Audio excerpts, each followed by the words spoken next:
Para mí es un honor, un privilegio poder comenzar esta serie de estudios y hablando sobre la familia. Y vamos a ir a un momento en la vida del Señor Jesús, además el primer momento de su ministerio en la vida del Señor Jesús en el Evangelio de Juan y el capítulo 2. Y son unos versículos que usamos en muchas ocasiones normalmente cuando es una boda, y no nos damos cuenta de que lo que hizo el Señor en aquel momento era mucho más de lo que nosotros imaginamos. De hecho, en el Evangelio según Juan capítulo 2 y el versículo 11, cuando termina la historia, Juan 2:11 dice: este principio de señales hizo Jesús en Caná de Galilea. Y cuando está hablando de principio, está hablando de la primera señal, y no solamente la primera señal, sino la base de todas las demás. El fundamento de todas las demás señales. Es como si dijera, a partir de aquí es lo que el Señor comienza a decir, a enseñar, a hacer, a proclamar el reino de Dios. Y no podemos comprender nada de lo que Él está haciendo después, o lo comprenderemos de una manera muy leve, por decirlo de alguna manera, si no comprendemos qué está haciendo aquí, en el primer momento, por qué Él se presenta en una boda y lo que hace en esta boda. Así que nos está enseñando, antes que ninguna otra cosa, que la familia es la clave de todo, y es genial que la Iglesia dedique estos días a afianzar todo lo que es la familia. Nos va a decir situaciones muy concretas que van a tocar nuestro corazón, pero nos va a decir también cuál es el secreto del Evangelio. Así que todo comienza en una boda. El comienzo absolutamente de todas las cosas y sobre todo del ministerio del Señor Jesús. Dice el versículo 1 del capítulo 2 del libro de Juan, vuelvo a repetir, recordaos, es su presentación delante de todos, que al tercer día se celebró una boda en Caná de Galilea y estaba allí la madre de Jesús. Entonces Jesús fue invitado con sus discípulos a la boda. Y cuando se acabó el vino, la madre le dijo: no tienen vino. Recordáis bien todo cómo sigue la historia. Y dice que el versículo 6, había allí 6 tinajas de piedra puestas, fijaos en ese detalle, y salto algunos versículos porque conocéis muy bien esa historia. Como digo, se ha hablado muchas veces en las bodas. Dice que había 6 tinajas de piedra puestas para ser usadas en el rito de la purificación de los judíos. Y en cada una de ellas cabían 2 o 3 cántaros, 6 tinajas. Cada cántaro normalmente tenía alrededor de entre 40 y 50 litros, así que estamos hablando de más de 600 litros de agua. Vais a ver que todos los detalles tienen importancia. Y el Señor Jesús dijo: sacad ahora y llevadlo al maestresala, al que estaba organizando la boda, y se lo llevaron. Y cuando el maestresala probó el agua convertida en vino, y como no sabía de dónde era, pero los que la servían, que habían sacado el agua, sí lo sabían, entonces el maestresala llamó al novio y le dijo: todo hombre sirve primero el vino bueno, y cuando ya ha tomado bastante, entonces el inferior. Pero tú has guardado hasta ahora el vino bueno. Y entonces es cuando dice este principio de señales. Alguien dijo una vez que una imagen vale más que 1000 palabras. No estoy completamente de acuerdo, a veces sí. Pero no hubo ninguna manera mejor de explicar esa conversión del agua en vino cuando llevan las tinajas y el Señor ve las tinajas, que un escritor cuando dijo que el agua vio a su creador y se sonrojó. Y es una imagen realmente impresionante, dicha con palabras. Claro, hemos hablado mucho sobre eso, sobre la conversión del agua en vino, qué significa, pero no nos damos cuenta de todo lo que el Señor quiere hacer y por qué habla de ese principio de señales. ¿Sabéis por qué? Porque esas tinajas eran justo las tinajas de la purificación. Pero la clave en esta historia, y lo vamos a ver en un momento, es que en primer lugar y antes que ninguna otra cosa, el Señor fue invitado a esta boda. Y esa es la clave en nuestra vida también. Y lo vais a estar escuchando no solamente en los devocionales, en las predicaciones durante los próximos días. La clave en la vida es el Señor Jesús. Si Él no está, podemos explicar muchas cosas, principios en cuanto a lo que son las relaciones familiares, en cuanto al matrimonio. Pueden ser muy buenos principios, nos pueden ayudar por momentos, pero si el Señor Jesús no está, no vamos a llegar a ningún lugar. Así que la clave en este momento, y lo vamos a ver más adelante, es que el Señor sea la persona central en nuestra familia, la clave en todo. Pero ahora entramos en ese pequeño detalle de las tinajas. Y entramos en el detalle de por qué les faltó el vino. Sabéis, el vino representaba un poco lo que era la relación con el Señor en el Antiguo Testamento. Y lo que estaba sucediendo es que el pueblo se había alejado tanto de Dios que les había faltado el vino. Y el vino representaba siempre lo que es la alegría, lo que es el gozo dentro del corazón, lo que significa vivir de una manera diferente, lo que significa disfrutar de la vida. Y el pueblo no había comprendido que Dios los había creado, nos ha creado a todos y ha creado la familia y ha hecho todo lo que somos y tenemos para que disfrutemos con Él y disfrutemos de todos sus regalos, de todas sus bendiciones. Así que uno de los mayores problemas que tenemos es que no hemos podido aprender o no hemos aprendido o no hemos sabido disfrutar de quiénes somos, de lo que Dios ha hecho con cada uno de nosotros y de las personas que nos rodean, de nuestra familia y de nuestros amigos. Y por eso, cuando no sabemos disfrutar, es una parábola, el vino se acaba. Y es curioso porque Dios usa esa imagen. Es obvio que no para que tomemos vino de más, todos sabéis lo que significa emborracharse y cómo en la palabra del Señor mismo nos habla de que no seamos llenos de vino, sino del Espíritu Santo. Pero esa imagen de alegría, de disfrutar, el pueblo la había perdido, y a mí me da la impresión de que gran parte de los problemas que tenemos, no solamente en nuestras familias, sino también en la vida cristiana, es porque no hemos aprendido a disfrutar del Señor.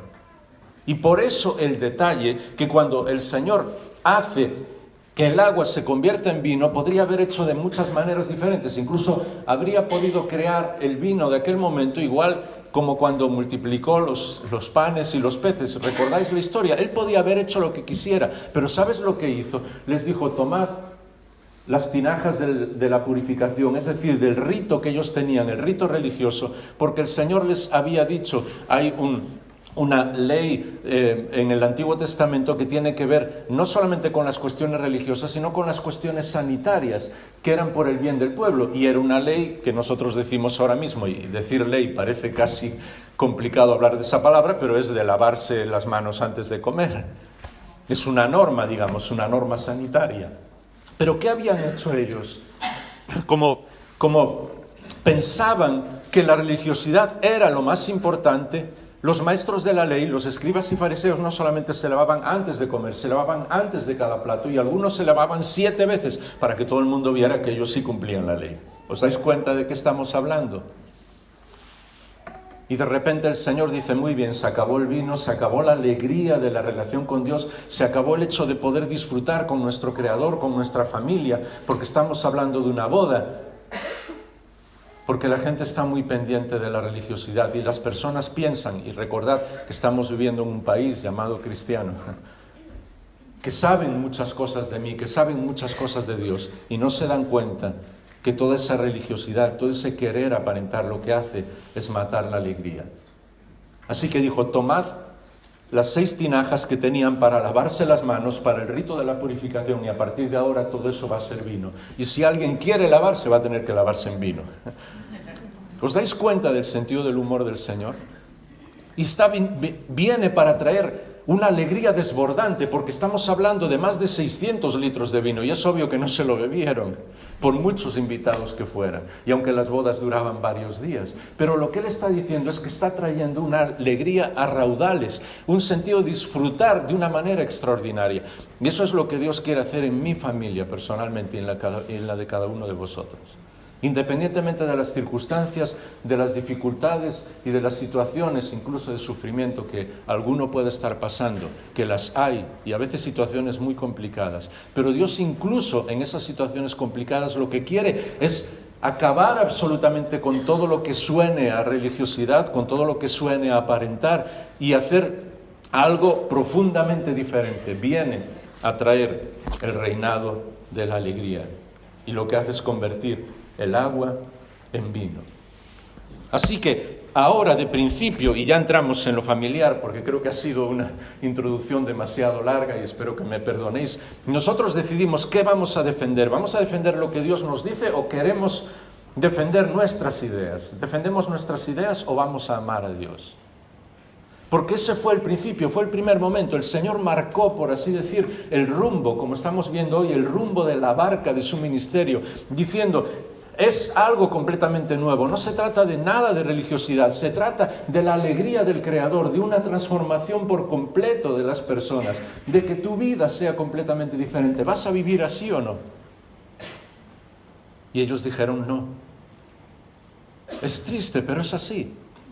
Porque a lo largo de toda su vida, cada vez que el Señor derrochaba esa alegría, ellos les señalaban.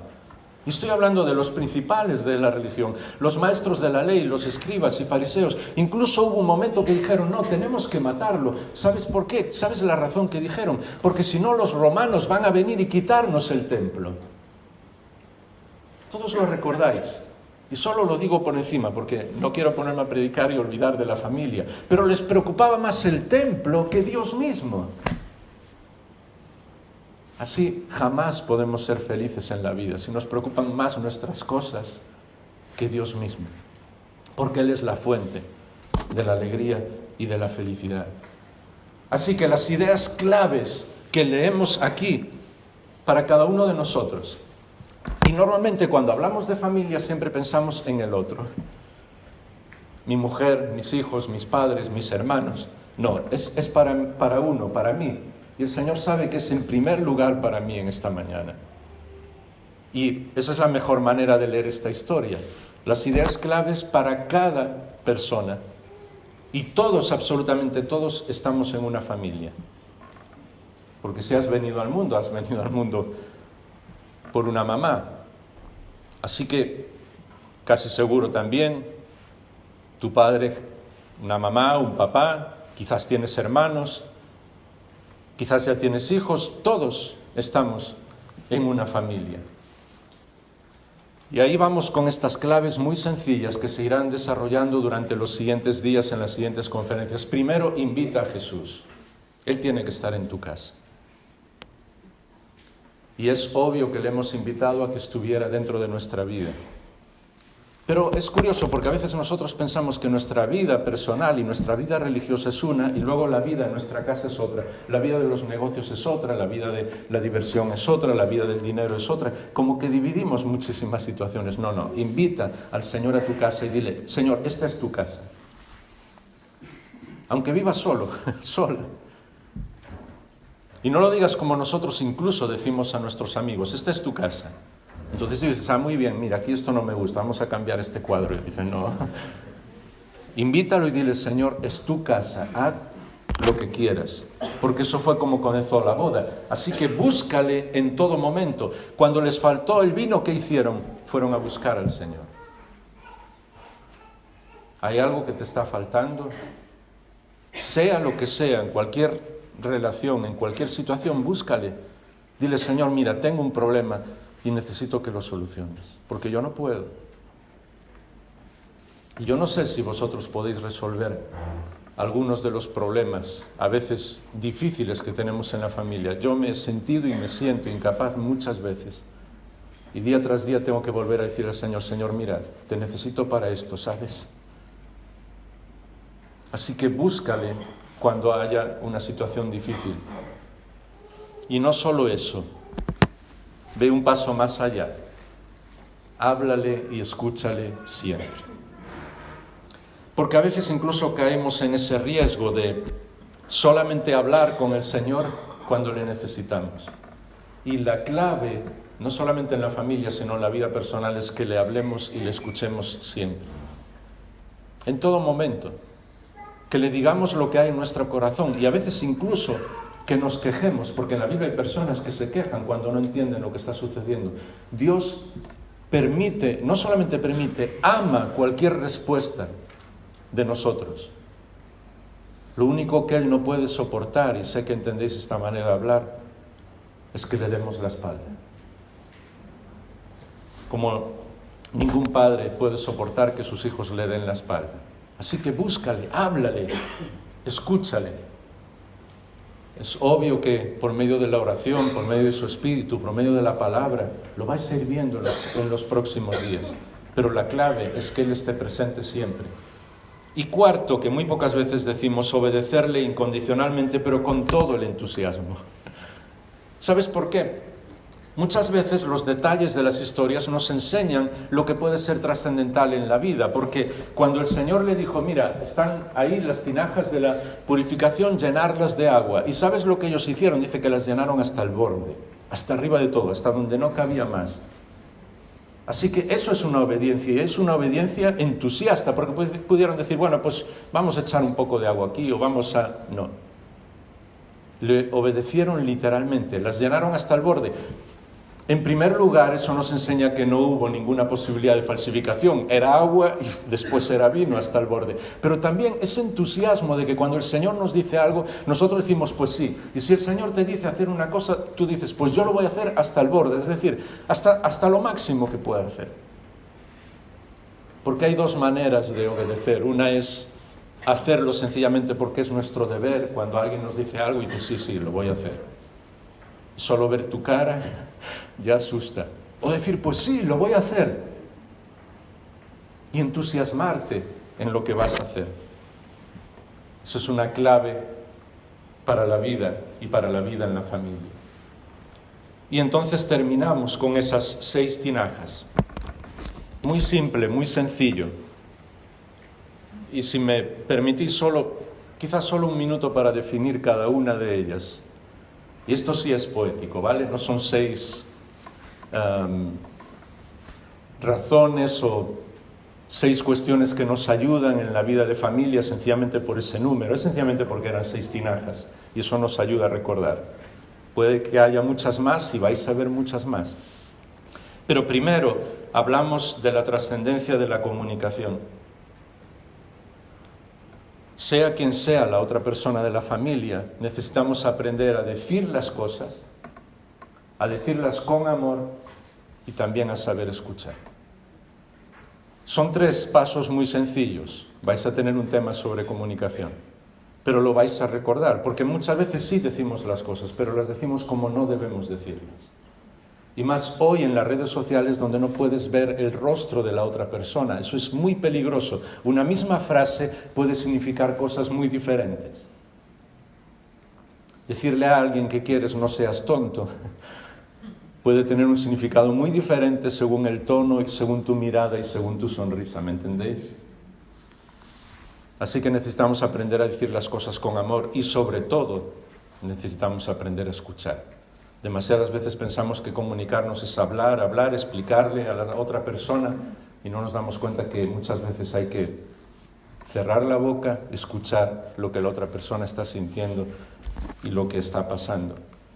La segunda tinaja es obvio, sería la alegría. Se trata del vino, ¿os acordáis? De una vida radiante y de una alegría radiante. Y en ningún lugar tienes que estar más feliz que en tu familia. Trabaja para que eso sea así.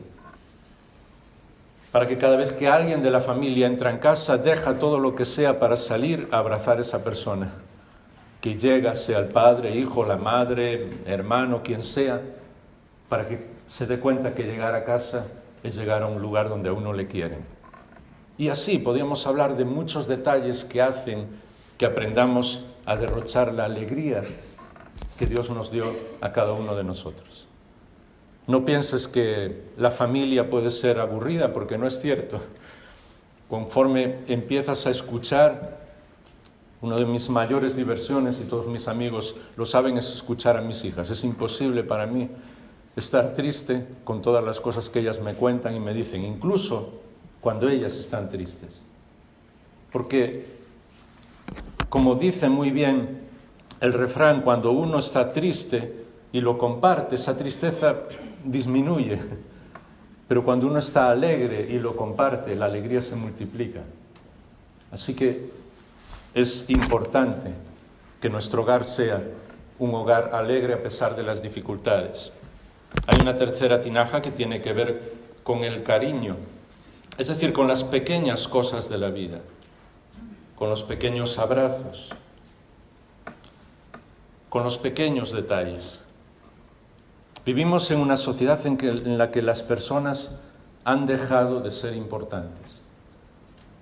Y muchas veces nuestros negocios, nuestras actividades, incluso nuestras redes sociales, las cosas que nos gustan son más importantes y le dedicamos más tiempo que las demás personas de la familia. Y eso es lo que está destruyendo no solamente la vida de la familia, sino nuestra vida personalmente. No puedes vivir sin ser abrazado. Conté una vez que había visto un resumen de un equipo de psiquiatras que habían celebrado un congreso en un país del primer mundo hace varios años. A mí me impactó las consecuencias, las conclusiones, a las que llegaron.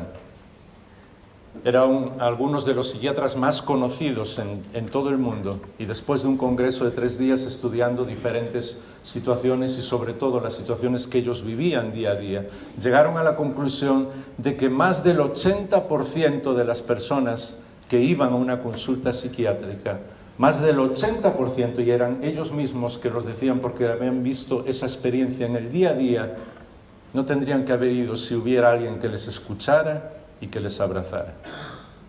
Algo tan sencillo como eso. Queridos hermanos, escuchar y abrazar no cuesta nada. No tienes que hacer incluso ningún esfuerzo sobrenatural, solamente amar a otra persona. Y ese cariño es el que muchas veces olvidamos y Dios quiere que recordemos dentro de la familia. La cuarta tinaja tiene que ver con la fidelidad. Fidelidad siempre. Fidelidad a las personas de nuestra familia. ¿Cuál es el legado que vamos a dejarles? Cuando un día el Señor nos lleve, cuando nuestra vida aquí se acabe y empecemos la vida eterna, mejor dicho, disfrutemos de la vida eterna corporalmente, porque ya la hemos comenzado aquí. ¿Qué pensarán? ¿Qué dirán de nosotros? ¿Y qué pensaremos nosotros mismos? ¿Sabéis? He tenido algunos amigos que por diferentes circunstancias, y ya uno va teniendo una edad, ya han fallecido. Nunca he encontrado una sola persona que dijera antes de morir o en los meses anteriores o cuando se le ha hablado de algún problema de cáncer o de alguna cosa así, nunca he encontrado una sola persona que me dijera, me habría dedicado, sabes, me siento mal, me arrepiento de no haber dedicado más tiempo a los negocios. Me arrepiento de no haber sido más ambicioso, de no haber comprado más cosas, de no haber... No, nadie dice eso. Siempre es, ¿sabes? Tengo dolor por no haber pasado más tiempo con mi familia, no haber disfrutado más con ellos, no haberles dedicado mi tiempo, no haber dejado un legado de amor y gracia a las personas que están a mi alrededor. Ese es el mejor legado que podemos dejar. La quinta tinaja es el perdón. Si no sabemos perdonar, no sabemos vivir. Y habrá más adelante un tema sobre el perdón, pero recuérdalo. A veces hablamos sobre la base del perdón, para mí está muy clara. Tenemos que perdonar porque ninguno de nosotros es perfecto. Así que si yo quiero tener una relación normal con cualquiera de vosotros, muchas veces vais a tener que perdonarme, porque me voy a equivocar. Y yo voy a tener que perdonaros porque os vais a equivocar. Así que dejemos a veces de espiritualizar tanto las cosas y decir, bueno, es que el perdón, es que necesitamos la ayuda. Claro que necesitamos la ayuda del Espíritu de Dios, pero es tan simple como eso. Mira, no eres perfecto, así que si quieres tener una buena relación con cualquier persona dentro o fuera de tu familia, vas a necesitar que te perdonen y tú vas a necesitar también perdonar. Es así de simple. Si no, no existen las buenas relaciones, no existen ni siquiera las amistades y mucho menos la vida normal de familia. Y por último, una sexta tinaja, como digamos poética, que tiene que ver con la aventura de vivir juntos, la aventura de ayudar. y esto es un poco el desafío para terminar, porque el tiempo se ha ido, es lo que yo personalmente, con el poder del Espíritu de Dios, puedo hacer por mi familia. ¿Vas a aceptar ese desafío de poner tú el 100% para que todo sea diferente? Es así de simple. O sencillamente vas a empezar a mirar alrededor, vamos a empezar a mirar alrededor y vamos a empezar a decir, bueno, a ver qué va a poner mi mujer, a ver qué van a hacer mis hijos, a ver qué van a hacer mis padres, a ver qué va a hacer mi hermano. O sencillamente acepto esa aventura. Porque la vida es una aventura, Dios la hizo así, la mejor aventura que existe. Y una aventura para vivirla con Él. Y Él ha prometido que nos va a ayudar en esa aventura. Y en esa aventura de servir a los demás, de ayudar a los demás. Mira, una persona solo puede ser feliz cuando sirve a otros. El ser más inmensamente feliz que existe en el universo, que es Dios mismo, es un Dios en tres personas, Padre, Hijo y Espíritu Santo. Y su felicidad, tal como la Biblia nos enseña, es que cada uno busca siempre la gloria del otro. Ninguno está pensando en sí mismo. Quieres ser feliz, quieres vivir una vida diferente, ayuda y sirve a los demás. Y comienza por tu familia. Ese es el mensaje para Jaime también, para mí personalmente también. Queremos realmente tener un corazón que disfrute de todo lo que es la vida y que disfrute de la aventura, pues vamos a servir a los que tenemos con nosotros. Y no vamos ni a pensar cuál es el desafío para alguien de mi familia o para alguien de la iglesia, sino decirle al Señor cuál es el desafío para mí, porque yo quiero llevar a cabo ese desafío, yo quiero vivir esa aventura. Y aquí estoy, dispuesta. ¿Os dais cuenta de la diferencia? Porque vivimos en una sociedad, desgraciadamente, que cada vez es más individualista. Que los temas en todos los lugares, y a veces es triste, pero incluso también en la iglesia, tienen que ver con temas como autoestima, como cómo cumplir tus sueños, cómo llegar a donde Dios quiere que llegues, cómo vivir de una manera diferente, cómo ser un triunfador. No estoy en contra de nada de esto, sé que me entendéis por dónde voy, pero siempre es pensando en nosotros mismos. Y cuanto más pensamos en nosotros mismos, más infelices vamos a ser. Menos vamos a servir a los demás, menos vamos a ayudar a nuestra familia y menos vamos a transformar la sociedad. Y nunca os olvidéis que Dios nos ha llamado para transformar esta sociedad. Él un día va a hacer cielos nuevos y tierra nueva, pero quiere que antes todas las personas vean cómo podría ser ese futuro, viendo cómo somos nosotros, cómo vivimos nosotros, cómo tratamos a nuestras familias y cómo transformamos el mundo ayudando y sirviendo a los demás. El mundo necesita ver eso. Y solo lo va a ver cuando lo hacemos, cuando lo vivimos así, los hijos, las hijas de Dios. Es así de sencillo. Y cuando servimos a los demás, entonces encontramos nuestro significado en la vida. Y cuando dejamos de pensar en nosotros mismos, recibimos el amor de los demás y nosotros nos entregamos en amor por los demás, sin saber muchas veces qué es primero o qué es después. Nosotros nos ocupamos de amar, de derrochar gracia a las personas y el Señor se ocupa de todo lo demás. ¿Veis que es muy sencillo? Pero a veces nos suena complicado de vivir, ¿verdad? Así que vamos a pedir poder al Espíritu de Dios para vivir de esa manera. Y cuando hablamos de parecernos a Dios y de parecernos al Señor Jesús, en la base de todo eso está esa idea tan sencilla. Señor, yo quiero vivir la aventura de servir a los demás, de darme a los demás, de hacer que este mundo sea diferente con lo poco que yo pueda hacer. Quizás solamente en detalles que puedo hacer en mi vida. Quizás no tengo demasiado poder, no soy demasiado conocido o conocida. No te preocupes por eso, porque una sola acción cambia la vida de una persona. Una sola persona cambiada en el mundo puede transformar el mundo. Quien ayuda a Dios, y sé que entendéis este lenguaje, para que una persona sea transformada, está ayudando a transformar el mundo. Y una sola familia brillando con todos sus defectos, ¿os acordáis del perdón? Nadie es perfecto. Una sola familia brillando con todos sus defectos hace que las personas alcen sus ojos al cielo y digan, yo quiero vivir como esa familia, yo quiero conocer al Dios que ama esa familia, yo quiero conocer al Señor Jesús. Así que vamos a terminar orando Perdonadme estos minutos que me extendí, pero vamos a terminar orando y me gustaría que termináramos orando, si fuera posible, como familias.